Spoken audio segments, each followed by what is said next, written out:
একটা শর্টকাট আছে, সেই শর্টকাটটা হচ্ছে কি দেখবি না, প্রথম হচ্ছে অনেক কিছু আছে পয়েন্ট, তার মধ্যে মেন পয়েন্টে যেটা দেখবি ফ্রন্টো ন্যাসাল, আমাদের যে ফ্রন্টো এবং ন্যাসাল আছে ওই ডিপটা দেখবি, যদি দেখি ডিপ বেশি হয় ফ্রন্টো ন্যাসাল অ্যাঙ্গেলে যে ডিপটা এটা যদি বেশি হয় তাহলে এটা মেল হবে, আর যদি ডিপ না থাকে সেটা ফিমেল হবে, অ্যাজ সিম্পল অ্যাজ দ্যাট। দেখ এটা ফ্রন্টাল, এটা ন্যাসাল, ডিপটা দেখ কত বেশি, তাহলে এটা মেল, এইগুলোটা ডিপ নেই, তাহলে এটা কী হবে ফিমেল হবে, এই দুটো ফিমেল। বাদবাকি তারপর যে পয়েন্টগুলো আছে তো এখানে স্কোয়ার অরবিটটা দেখতে হবে, অরবিটটা কীরকম স্কোয়ার সেভ হবে, এখানে ওভাল রাউন্ড সেভ হবে, ফ্রন্টো ন্যাসাল অ্যাঙ্গেলটা যেটা আছে অ্যাঙ্গুলেশন হবে, ফ্রন্টো ন্যাসাল অ্যাঙ্গেলটা বেশি ডিপ হবে, বেশি গর্ত হবে, আর এর ক্ষেত্রে কী হবে, এর ক্ষেত্রে দেখ অতটা বেশি ডিপ হবে না, তাহলে এই দুটো হলো ফিমেল, এটা হলো মেল। আর বাদ বাকি পয়েন্ট বই পড়ে নেবে। দেখ এই দুটোর মধ্যে কাঠের ভিডিওটা, হ্যাঁ দেখ এই দুটোর মধ্যে কোন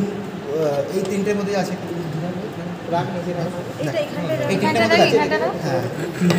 এই তিনটে যে জিনিস আছে ভাই, এই তিনটের মধ্যে আমাদের যে গ্রেটার সিয়াটিক নসটা আছে তার মধ্যে কোনটা ডিপ এবং ন্যারো লাগছে তোরাই বলবি এক্স্যাক্টলি এটা, কিন্তু এটা দেখ লাগছে কি এটা ওয়াইড লাগছে, তাহলে ওয়াইড যদি হয় কি তার এটা হবে কি ফিমেল হবে, আর এটা দেখ কেমন লাগছে এটা ডিপ লাগছে এবং ন্যারো লাগছে তাহলে এটা মেল হবে। এটা হচ্ছে ক্যাচ পয়েন্ট, বাদ বাকি এখানে তুই অপশনটা পারবি ট্রায়াঙ্গুলার ওভাল সব গুলি মারবে, সব গুলি মারবে, এটা পরে। আর একটা সায়াটিক মানে কি বলে সায়াটিক যে ইন্ডেক্স আছে এখান থেকে ব্রেথ আর লেন্থ, সেটা ওটা তো ঘোরার জন্য বলবি, ঠিক আছে? এই জিনিসটা বলার পর তারপর তুই তোর পেলভিক ইউনিটটা বলে দিবি, তারপর আপনি বলতেই পারবি, কোনো অসুবিধা নেই। তাই চেনার উপায় কি, আমি চেনার উপায়টা বলে দিচ্ছি, সেটা হলো গ্রেটার সিয়াটিক নসটা কী হবে, এখানে ডিপ হবে এবং ন্যারো হবে, এই ক্ষেত্রে কী হবে ওয়াইড হবে এবং স্যালো হবে, দ্যাটস দ্য ক্যাচ পয়েন্ট। 3 নাম্বারটা কি বল এটা ওটা এটার সাথে দেখবেন এটা কেমন লাগছে, ন্যারো লাগছে, মেল হয়ে গেল। বাদ বাকি পয়েন্টগুলো বলতে পারবে, হাজার ডিফারেন্স আছে। এটা এই অ্যাঙ্গেলটা বাইরের দিকে আছে, এটা হচ্ছে মেল, আর এইটা ধর ভেতর দিকে নেই, এটা বুঝতে পারছি না, এটা বল, এটা হ্যাঁ এটাই করে রেখেছি স্যার, এটা তোর ভেতরে আছে, এটা যেহেতু ভেতরের দিকে আছে এটা তোর ফিমেল, আর এটা যেহেতু বাইরের দিকে আছে এটা হচ্ছে ইনভার্টেড আর রিভার্টেড। এই যে এটা আচ্ছা এতগুলো হাত ছড়া একজন, এটা যেটা আছে এটা ইনভার্টেড আছে, তো ইনভার্টেড হলে হচ্ছে মেল, আর যেটা এটা ধর ভেতর দিকে আছে এটা হচ্ছে ফিমেল। হ্যাঁ এটা যদি বাইরে থাকে তাহলে কি হবে মেল হবে, আর এটা যে ভেতর দিকে থাকলে ফিমেল ফিমেল। তারপরে বাদ বাকি যা হবে প্রথমে আপারা নিজেরা, হ্যাঁ এটা দেখ স্মুথ ইউনিফর্ম হয় একদমই তাই, এটা দেখ কতটা কার্ভ হয়ে আছে, যেটা বললো দেখ স্ট্রেট হতে তো হঠাৎ করে কার্ভ হয়ে গেছে, তার মানে এটা ফিমেল হবে, আর এটা স্মুথলি হালকা মতো কার্ভ হয়েছে, হালকা মতো মেল হয়ে উল্টো হচ্ছে না, ঠিক আছে ফিমেল অ্যাব্রাপ্টলি বাচ্চা হয় না, ওই জন্য বাচ্চা হওয়ার জন্য তো কার্ভ থাকবে না, এটা ঠিক বলছি, এটা ইজিলি পাবে না রে, না ফিমেল অ্যাব্রাপ্টলি এটা বেশি কার্ভের জিনিস হলো। আরেকটা যে জিনিসটা বলতে হবে সেটা হচ্ছে এখানে দেখ ফিমেলের ক্ষেত্রে এই পার্টটা যেটা বডি পার্টটা প্রোমোটারি থেকে বডি পার্টটা দেখ উইথ মানে ওই চওড়া বেশি হয়, চওড়া বেশি হয়, আর এর ক্ষেত্রে দেখ কতটা ছোট, দেখ কত ছোট, এটা কতটা চওড়া, এবার বল এটা কতটা চওড়া, এর বডিটা যেটা রয়েছে যেটা উইডেন হবে বা চওড়া হবে এলা একদম, আর এই পার্টগুলো দেখ মেলের ক্ষেত্রে যে এলাটা রয়েছে মেলের ক্ষেত্রে এলাটা কিন্তু ছোটো হবে, ঠিক আছে? কিন্তু স্যাক্রাম প্রমোটারিটা স্যাক্রাম প্রমোটারির ক্ষেত্রে মনে প্রমিনেন্ট, কিন্তু ছেলের ক্ষেত্রে ওটা মনে দরকার নেই, শুধু বডিটা দেখে নেবে, এটা উইথ বেশি আর কার্ভ বেশি, এই দুটো থেকে বলার পর তারপর তো ওগুলো বলবো, মানে উইথ বেশি দেবে তো একটা, আমরা তো কম্পেয়ার করতে পারবো না,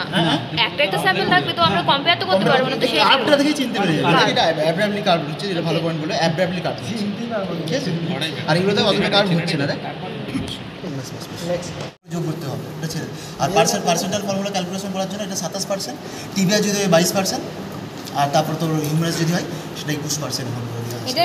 মেল ফিমেল কিছু না, মোটামুটি যদি দেয় আইডেন্টিফাই দ্য বোন জিজ্ঞাসা করবে, কী কাজে হেল্প হয় জিজ্ঞাসা করবে, আর ফর্মুলা কাজে হেল্প হয় স্ট্যাচার ক্যালকুলেশন, হাইট ক্যালকুলেশনের জন্য, না এটা তো অ্যানাটমি হয়ে যাচ্ছে, কিন্তু এটা ধর আইডেন্টিফিকেশনটা হবে, আইডেন্টিফিকেশন মানে এখান থেকে মেল ফিমেল আইডেন্টিফাই ওটা পড়ে না, ওটা সারি না এই তো দেখ এইভাবে করে তুই বুঝতে পারবি এটা লেফট সাইডে, এটা সাইড রিলেশন এটা অ্যানাটমির পার্ট, এখানে তোর ফরেনসিক পার্টে জিজ্ঞাসা করবে, এইভাবে এটা করলে ভাইজাতে সে ধরতে পারে, কিন্তু এখানে তোর যেটা স্পটে থাকবে না, সেই নিচে তোর এটা আছে না, মানে অ্যাসিডাবুলামটা আছে ল্যাটারালি থাকবে, তো ল্যাটারালি লাগবে, আর হ্যাঁ ল্যাটারালি ফরওয়ার্ড থাকবে, এই দেখো এই তো বিউবিক সিম্ফাইসিস থেকে সামনে রাখবি, ল্যাটারালি থাকবে ফরওয়ার্ড থাকবে, কি বললে সেটাই তার বোনস পার্টটা হলে তার এখানে স্ট্যাচার ক্যালকুলেশন স্টার্ট হবে। স্টার্নাম মারটা দেখ যেটা লম্বা ছেলেটা আর ওই জিনিসটা আছে কিন্তু তুই কম্পেয়ার করতে পারবি হ্যাঁ না। কম্পেয়ারটা কি দেখ এটা ফর্মুলাটা হচ্ছে কি হ্যাঁ এটা ম্যানোগ্রাম তো ম্যানোগ্রামটা কত হবে এটা ম্যানোগ্রাম নিলাম এই একটা ম্যানোগ্রাম দুটো এজগুলোই দেবে, এজ অফ ক্লাসিফিকেশনসগুলোই দেবে আই গেস, কারণ এখানে মেল ফিমেল